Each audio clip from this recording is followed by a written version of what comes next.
ప్రపంచాన్ని పాలించిన ఐరోపా కంట్రీస్ అన్నీ కూడా అమెరికా ముందు తలవంచబోతున్నాయంటే ఎస్ అని అనుకోవచ్చు. ఎందుకంటే ట్రంప్ టారిఫ్‌తో ఆడుతున్న అసలు గేమ్ ఏంటి? ఆ టారిఫ్స్ అన్నీ కూడా మనం ఒక దేశాల మధ్య వాణిజ్యం కోసం అంటే ట్రేడ్ కోసం మాత్రమే ఈ టారిఫ్స్ విధిస్తా ఉంటాం.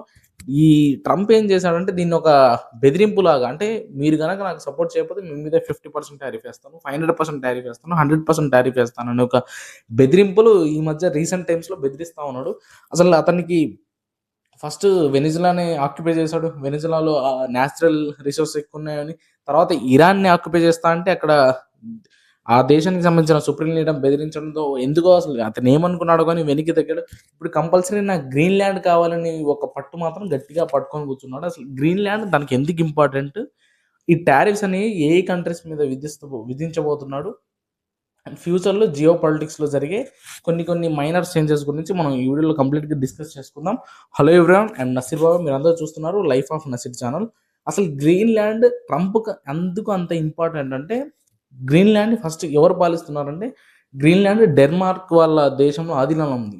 ఏదైతే ఈ డెన్మార్క్ వాళ్ళు ఆధీనంలో ఉంది, ఒక గట్టి వార్నింగ్ అయితే ఇచ్చాడు ఇక్కడ డొనాల్డ్ ట్రంప్. గ్రీన్‌లాండ్‌ని తన పేరు మీద రాసివ్వాలి. లేకపోతే ఏదైతే డెన్మార్క్‌ని ఈ సపోర్ట్ చేస్తున్న కంట్రీస్ ఏదైతే ఉన్నాయో Norway, Sweden, France, Germany, UK, Netherlands, Finland countries మీద ప్రెజెంట్ తను 10% వరకు టారిఫ్ విధిస్తున్నాడు. వాళ్ళకు డెడ్‌లైన్ కూడా ఇచ్చారండి. డెడ్‌లైన్ మీరు జూన్ వరకు నిర్ణయం తీసుకోండి. మీరు గనక జూన్ వరకు నిర్ణయం తీసుకోలేదనుకోండి, మీ మీద 25% టారిఫ్ విధిస్తానని ఒక పెద్ద స్టేట్మెంట్ ఇచ్చారు. అసలు ఎలా ఉందంటే టారిఫ్స్ అనేది ఒక ట్రేడ్ కోసం మాత్రమే మనం ఇక్కడ టారిఫ్స్‌ని వాడుతుండు. అతనేం చేశాడు బెదిరింపులు దిగడానికి మీరెవరైతే నన్ను సపోర్ట్ చే చేయట్లేదో మీ నుంచి వచ్చే వస్తువుల మీద నేను కంపల్సరీ టారిఫ్ ఏస్తాను. దీనివల్ల మీకు లాభాలుండవు, నష్టాలే ఉంటాయి. ఎలాగోలా ఎకనామికల్‌గా మీరు గ్రో అవ్వరనే ఒక ఏదైతే నాలెడ్జ్ వల్లే ఇదంతా ఇతను చేస్తా ఉన్నాడు.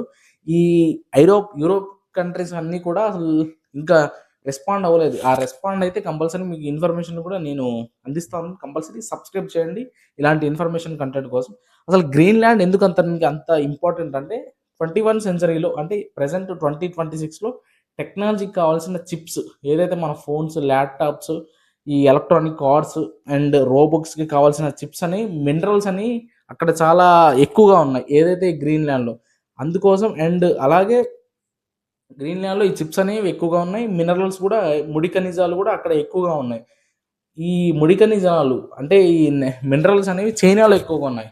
చైనా అనేది అమెరికాకి సపోర్ట్ చేయదు కాబట్టి తనకు కూడా ఈ ఏదైతే చిప్స్, ముడి ఖనిజాలు, ఈ మినరల్స్ అనేవి ఎక్కువగా ఉంటే మా దేశం కూడా టెక్నాలజీ పరంగా ముందుకెళ్తుంది. కాబట్టి మేము కూడా టెక్నాలజీలో ధీటుగా ఉండొచ్చనే ఒక ఉద్దేశం, స్వార్థం అనుకోవచ్చు ఇక్కడ డొనాల్డ్ ట్రంప్‌ది. ఇంకేంటి అంటే గ్లోబల్ వార్మింగ్ కారణం వల్ల ఆర్కిటిక్ ఏదైతే ఆర్కిటిక్ అంటే గ్రీన్‌లాండ్‌లో ఉన్న ఆర్కిటిక్ మంచు కరిగిపోతుంది.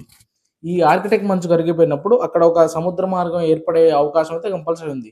ఈ అమెరికా నుంచి యూరోపియన్ కంట్రీస్‌కి ఒక సముద్ర మార్గం ఏర్పడితే షిప్పింగ్ చేసుకోవచ్చు. అంటే షిప్పింగ్ రూట్ అవుతుంది కాబట్టి ఏదో ఒక సామెత కూడా ఉంది. ఏందంటే ఈ సముద్ర మార్గంలో ఎవరైతే స్ట్రాంగ్‌గా ఉంటారో వాళ్ళ ఈ ప్రపంచంలో అంత వాణిజ్యం చేయగలరనే ఒక స్టాండర్డ్ అనేది ఇక్కడ ఒక సామెత ఉంది.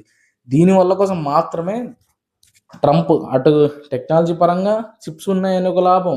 ఇటేంటి ఆర్కిటెక్ట్‌లో ఒక మంచు కరిగిపోతే తనకి సముద్ర మార్గానికి ఈజీ అవుతుంది. నేను ఆధిపత్యం చెలాయించవచ్చు అనే ఒక ఛాన్స్ కూడా అతనికుంది. ఒకప్పుడు అది ప్రపంచాన్ని పాలించిన యూరోపియన్ కంట్రీస్ అన్నీ కూడా ఇప్పుడు అమెరికా తీసుకుంటున్న నిర్ణయాలకి తల వంచుకుంటున్నాయి కంపల్సరీ.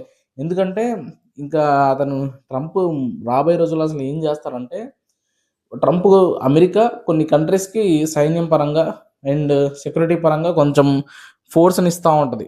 వాళ్ళ వైపు ఎటువంటి ఆర్థిక నష్టాలు గాని, సైన్య నష్టాలు గాని, ఒక దేశం నుంచి ఇంకో దేశంకి ఎటువంటి సైన్య నష్టం రాకుండా చూస్తా ఉంటది. ఏదైతే అమెరికా సపోర్ట్ చేస్తున్న ఈ సైన్యానికి సపోర్ట్ చేస్తున్న కంట్రీస్ అన్నీ కూడా మేము ఇక ముందు రక్షణంగా మీకు సపోర్ట్ చేయాలంటే మీరు ఒక $1 బిలియన్ పన్ను చెల్లించాలి. లేకపోతే మిమ్మల్ని రక్షించననే స్టేట్మెంట్ కూడా ముందు రోజుల్లో మీరు ఇస్తాడు. కంపల్సరీ మీరు చూస్తా ఉండండి. అతను ఈ స్టేట్మెంట్ మాత్రం కంపల్సరీ అతను ఇస్తాడు. లైఫ్ ఈజ్ అంటే ఇయన్నీ సినారియోలు చూస్తా ఉంటే మనం ఐరోపా కంట్రీస్ గురించి చెప్తే, ఐరోపా కంట్రీస్ అన్నీ కూడా ప్రపంచంలో అన్ని దేశాలని పాలించాయి. మ్యాక్సిమం అన్ని దేశాలని పాలించాయి. ఇయన్నీ సినారియోలు చూస్తా ఉంటే life is like a circle అనుకోవచ్చు. ఒకప్పుడు పాలించిన దేశాలన్నీ కూడా ఇప్పుడు అమెరికా ముందు కంపల్సరీ తల వంచాల్సిన ఆప్షన్ అయితే ఉంది. అంటే ఉంది, లేదు అనేది ఇంకా మనం ముందు రాబోయే రోజుల్లో చూస్తాం. కంపల్సరీ గ్రీన్‌లాండ్ అనేది వారు మొదలుపెట్టినాడు. ఫస్ట్ వెనిజులా అన్నాడు. వెనిజులాలో సక్సెస్ అయ్యాడు. అక్కడ న్యాచురల్ రిసోర్స్‌ని దొబ్బుదామని ప్లాన్ కూడా గట్టిగా యేసున్నాడు. అది కూడా జరిగే ఛాన్సెస్ ఉన్నాయి. అలాగే ఇరాన్‌లో ప్రొటెస్ట్ చేశాడు. అది వర్కౌట్ అవ్వలేదు, వదిలేసాడు. ఇప్పుడు గ్రీన్‌లాండ్ మీద పడ్డారు. ఇంకా అసలు రాబోయే ఫ్యూచర్‌లో ఎలా ఉంటుందో చూద్దాం. ఈ జియో పాలిటిక్స్ గురించి ఈ వీడియోలో మీ అందరికి కూడా అసలు గ్రీన్‌లాండ్ తనకు ఎందుకు ఇంత ఇంపార్టెంట్ అనేది మీరందరూ అర్థం చేసుకున్నారని అనుకుంటున్నాను. ఇలాంటి ఇన్ఫర్మేటివ్ కంటెంట్ కోసం నా ఛానల్‌ని సబ్స్క్రైబ్ చేయండి. అసలు మీరేమనుకుంటున్నారో కామెంట్ బాక్స్‌లో కామెంట్ చేయండి. మీ ఫ్రెండ్స్ అండ్ ఫ్యామిలీ అందరికి షేర్ చేయండి. వీడియో నచ్చితే లైక్ చేయండి. Thank you. రేపటి వీడియోలో మళ్ళీ కలుద్దాం. See you tomorrow. బై.